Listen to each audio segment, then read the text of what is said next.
Yeah. For those of you that wanna know what we're all about, it's like this, y'all.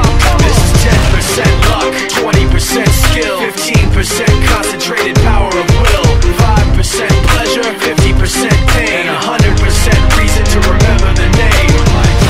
He doesn't need his name up in lights, he just wants to be heard, whether it's the beat of the mic. He feels so unlike everybody else, alone, in spite of the fact that some people still think that they know him. But fuck him, he knows the code. It's not about the salary, it's all about reality and making some noise, making a story, making sure his click stays up. That means when he puts it down, Toc's picking it up. Let's go. Who the hell is he anyway? He never really talks much, never concerned with status, but still leaving him starstruck. Humble through opportunities given despite the fact that many misjudge him cause he makes a living from writing raps. Put it together himself, now the picture connects. Never asking for someone's help or to get some respect. He's only focused on what he wrote, his will is beyond reach, and now it all unfolds, the skill of an artist. This is 20% skill, 80% fear, be 100% clear, cause Ryu was ill. Who would've thought he'd be the one that set the West in flames? And I heard him wreck it with the Crystal Method, name of the game. Came back, dropped Megadeth, took him to church. I like Bleach, man. Ryu had the stupidest verse.